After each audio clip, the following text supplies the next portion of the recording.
हाल ही में संपन्न 5 राज्यों के विधानसभा चुनावों में 4 राज्यों में भाजपा को बड़ी जीत हासिल हुई है। उससे पहले भी भाजपा लोकसभा के साथ साथ कई विधानसभाओं और नगर निगमों के चुनाव जीतती आ रही है। मोदी शाह की जोड़ी को भारत की चुनावी राजनीति में हराना नामुमकिन दिखने लगा है। जनता के बीच यही संदेश जा रहा है कि भाजपा सुशासन और विकास के सहारे चुनाव जीतती है। लेकिन अब ऐसा खुलासा हुआ है जिससे पता चलता है कि भाजपा को जिताने के पीछे देश के औद्योगिक घराने और सोशल मीडिया प्लेटफॉर्म्स की मिली भगत है। एक पूरा गठजोड़ तैयार किया गया है जो बड़े सधे हुए तरीकों से कानून की खामियों का फायदा उठाते हुए भाजपा के पक्ष में माहौल बनाता है और इसके साथ ही कांग्रेस जैसे विपक्षी दलों के बारे में गलत जानकारियां जनता तक पहुंचाता है ताकि विपक्षी नेताओं का नाम खराब हो। चुनाव जीतने के इस पूरे खेल का पर्दाफाश कैसे हुआ, चलिए देखते हैं।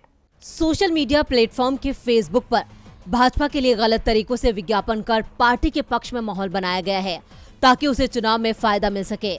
वहीं कांग्रेस की बदनामी के लिए भी गलत खबरों को प्रसारित किया गया है। इस बात का खुलासा भारत के एक गैर लाभकारी मीडिया संगठन द रिपोर्टर्स कलेक्टिव और सोशल मीडिया पर राजनीतिक विज्ञापनों का अध्ययन करने वाले एंड वॉच ने किया है। इस पड़ताल में कई खुलासों के साथ ही ये भी पता चला है कि फेसबुक ने किसी न्यूज रिपोर्ट की शक्ल में झूठा दावा करते हुए विज्ञापन चलाया। जैसे 2019 के आम चुनाव में भाजपा ने आतंकवाद की आरोपी प्रज्ञा ठाकुर को उम्मीदवार बनाया और फेसबुक में इसके बाद एक विज्ञापन न्यूज की शक्ल में आया जिसके शीर्षक में बताया गया कि प्रज्ञा ठाकुर को मालेगांव बम धमाके के मामले में विस्फोटक प्लांट करने के लिए अपनी मोटरसाइकिल देने के आरोप से बरी कर दिया गया है, जबकि ये सरासर झूठ है। मगर इस विज्ञापन का फायदा मिला और प्रज्ञा ठाकुर जीत गई। इसी तरह अप्रैल 2019 में राहुल गांधी के खिलाफ इसी तरह का विज्ञापन न्यूज की शक्ल में चलाया गया जिसका शीर्षक था जब राहुल ने मसूद अजहर को जी बोला। इसे 4 दिन के अंदर करीब 6.5 लाख बार देखा गया और राहुल गांधी की छवि खराब करने में मदद मिली। एंड लाइब्रेरी के अनुसार ये दोनों विज्ञापन न्यूज पेज द्वारा दिए गए थे। न्यूज का शब्द विस्तार new emerging world of journalism limited है जो भारत के सबसे बड़े दूरसंचार और इंटरनेट समूह जियो प्राइवेट लिमिटेड की एक सहायक कंपनी है जिसका स्वामित्व अरबपति मुकेश अंबानी के रिलायंस समूह के पास है। इस पूरी पड़ताल में और भी कई गंभीर खुलासे हुए हैं जिनसे पता चलता है कि कैसे भाजपा को जिताने के लिए उद्योग जगत और सोशल मीडिया प्लेटफॉर्म का पूरा गठजोड़ काम कर रहा है।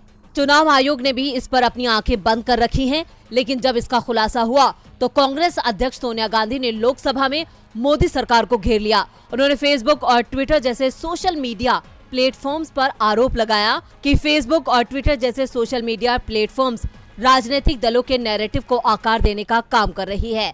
वैश्विक सोशल मीडिया कंपनियां सभी पार्टियों को समान अवसर प्रदान नहीं कर रही हैं। फेसबुक ने खुद अपने नियम तोड़ते हुए सत्तारूढ़ पार्टी और सरकार का पक्ष लिया। गलत जानकारी के चलते देश के युवाओं और बुजुर्गों में नफरत भरने का काम किया जा रहा है। कंपनी इस बात से वाकिफ है, लेकिन अपने फायदे के लिए इसका इस्तेमाल किया जा रहा है। ऐसी कंपनियां भारत के लोकतंत्र और सामाजिक सौहार्द को बिगाड़ने का काम कर रही हैं। हमें इसे बचाने की जरूरत है। सत्ता की मिलीभगत से ही ये सब कुछ किया जा रहा है। कांग्रेस अध्यक्ष सोनिया गांधी के आरोपों पर बीजेपी बौखला उठी है। पार्टी का कहना है कि हार की वजह से सोनिया गांधी ऐसी बातें कर रही हैं। अब भले ही बीजेपी इन बयानों को हार से जोड़ रही हो, लेकिन हकीकत तो कई बार अखबारों और रिपोर्ट्स में सामने आ चुकी है, जिसके बाद सवाल उठता है कि क्या वाकई सोशल मीडिया के सहारे सत्ता हासिल कर रही है बीजेपी।